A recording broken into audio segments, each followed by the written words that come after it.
अब देखें अब क्या होता है। अब देखें अब ये है कि लॉज बहुत सारे कवानीन पास कर दिए हैं और असेंबली चली गई है। हाँ। अब उनको सदर आरिफ अलवी जो कि उस वक्त तक सदर रहेंगे जब तक उनका मुंतखब जानशी उनकी जगह आके बैठने को तैयार नहीं होता।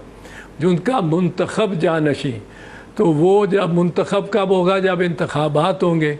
इंतखाबात कब होंगे? पहले इंतखाबात होंगे असेंबलियों के, फिर असेंबलियों के बाद इंतखाब होगा सदर का। पर असेंबलियों के इंतखाब कब होंगे?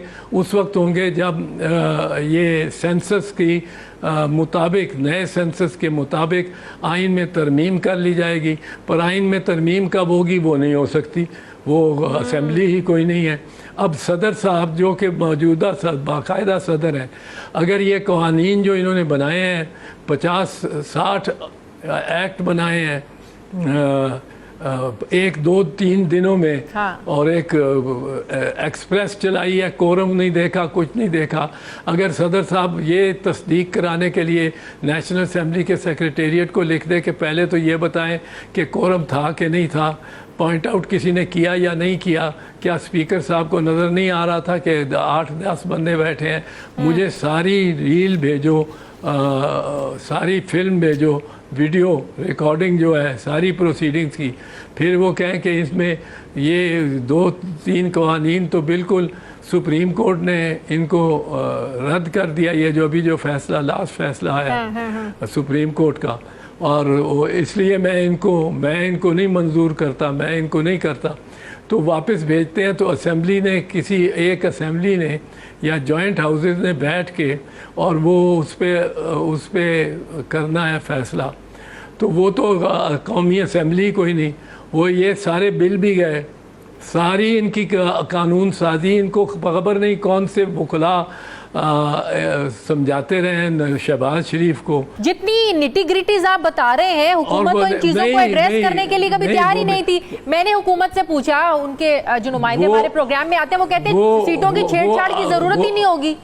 वो भाई जरा बोलने में दो ना, वो जो सनाउल्लाह तारड़ है, राणा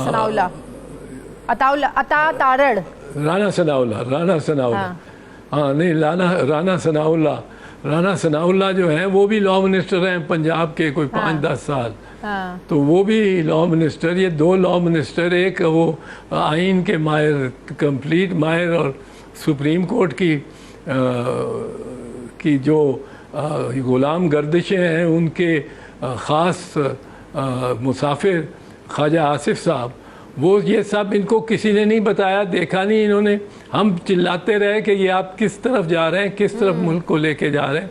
ना वज़ीर आज़म सुनने को तैयार थे ना कुछ, और ये इनको ख्याल था कि एक 9 मई हो गया है, बस अब हमने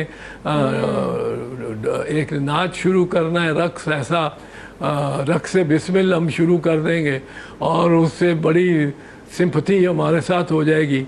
और उसके जो एक जिसका नाम टीवी पे नहीं लिया जा सकता, चेयरमैन पीटीआई, उसके खिलाफ उसको संभाल लेगी, उसका बेड़ा गर्क करेगी, और हमारा फ्री टाइम हो गया है। ये शरीफ ख़ानदान ये सोच के बैठ गया था, लंदन में बैठ गए थे। लंदन में अब उनकी जब चौधरी साहब ये नाअहली भी ख़त्म ना हो, नंबर 1। नंबर 2 सदर भी यही रहे। नंबर 3 इलेक्शन भी ना हो सकता हो, क्योंकि उससे पहले आइन में तब्दीली शर्त है। या तो ये पुराने सेंसस पे कराने की, इलेक्शन कराने की सोच लें और ना नई हल्का बंदियाँ करें, ना कुछ करें, उसी तरह उसी नक्शे पे चल के कर लें। चौधरी साहब, चौधरी साहब, ये हुकूमत क्यों कहती रही है कि सीटों की छेड़छाड़ की जरूरत ही नहीं है? सिर्फ आप आबादी हमने गिननी है कि आबादी कितनी है, हल्का बंदियां करनी है, हमने इलेक्शन करवा देना। हम ये सवाल पूछते रहे इनसे कि भाई सीटें कहीं बढ़ेंगी कहीं घटेंगी, उसके लिए आईनी तरमीम की जरूरत होगी, तो वो तो हमें यही कहते रहेंगे सीटों की छेड़छाड़ की जरूरत ही नहीं है। बिल्कुल गलत कहते रहे। आइन में साफ लिखा हुआ है हाँ। कि नए सेंसस पे फिर रीएलोकेट होंगी, और रीएलोकेट करने का तरीका ये एक है, क्योंकि आइन में लिखी नहीं है सीटें किस सूबे की कितनी होंगी, किस सूबे की कितनी होंगी, वो लिखा हुआ है, दर्ज है, वो स्पेसिफिकली दर्ज है। मिसाल के तौर पे मैंने आपको बताया कि लिखा हुआ है पंजाब की 148 सीटें होंगी। अब पंजाब की 148 से अगर बढ़ के 151 होनी हो तो यूँ तो नहीं हो सकती कि आइन में 148 लिखी हो और ज़मीन पे वो जो हमारे इलेक्शन कमिश्नर साहब हैं, जिनको मैं समझता हूँ इस सारे मुहिम्मे खड़े करने की, इन सारे गोरख धंधे के जी इलेक्शन पहले होंगे कि आइन में तरमीम पहले होगी, इलेक्शन पहले होंगे तो आइन में कितनी सीटें, पुरानी सीटें ही चलेंगी, अगर पुरानी सीटें नहीं चलेंगी तो आइन में तरमीम कैसे मुझे होगी? एक बात बताएं, मुझे एक बात बताएं, क्या ये फैसला रिवर्स भी हो सकता है? एक मिनट, इन सब का अगर कोई मुजरिम इस वक्त है तो वो चीफ इलेक्शन कमिश्नर है। उसने हर बात गलत की है, खिलाफ कानून और आइन की है। उसने पहले आके कहा कि 30 अप्रैल, पहले तो कहा कि जब आप कहें सुप्रीम कोर्ट को कहा मैं कर सकता हूँ, करा लूँगा। फिर उन्होंने कहा कि नहीं जी इसमें टाइम लगेगा, तो 30 अप्रैल की जो भी तजावुज़ था वो तारीख फिक्स हो गई, तय हो गई, प्रेसिडेंट ने भी दस्तखत कर दिए। फिर इन्होंने कहा कि जी मैं तो अक्टूबर से पहले करा नहीं सकता, मुझे कोई 20 अरब रुपया नहीं देता, कोई रेंजर नहीं देता, कोई वजीर फौज नहीं देता।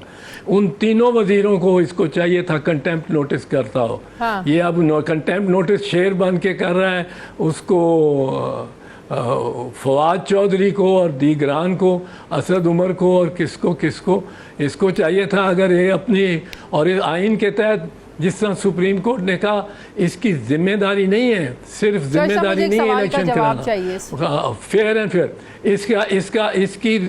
इसका फर्ज है कि ये फेयर एंड फ्री इलेक्शंस कराए। चौधरी साहब मुझे एक सवाल का जवाब दें। जिस हुकूमत ने ये फैसला किया कि हम नई मर्दमशुमारी के तहत इलेक्शंस होंगे, मुश्तरका मफादात काउंसिल ने फैसला किया, मुझे एक बात बताएं, हुकूमत तो अब है नहीं, अब ये फैसला अगर रिवर्स करना हो तो रिवर्स कैसे होगा? जाहिर है इतनी जो निटी ग्रिटीज आपने बताई हैं कि कौमी असम्बली नहीं है, आइन में तरमीम करनी है, तो जाहिर है जब तक इलेक्शंस नहीं होंगे आपकी कौमी असम्बली नहीं आएगी, आइन में तरमीम नहीं हो सकती, तो ये सारे काम तो तब तक हो नहीं सकते।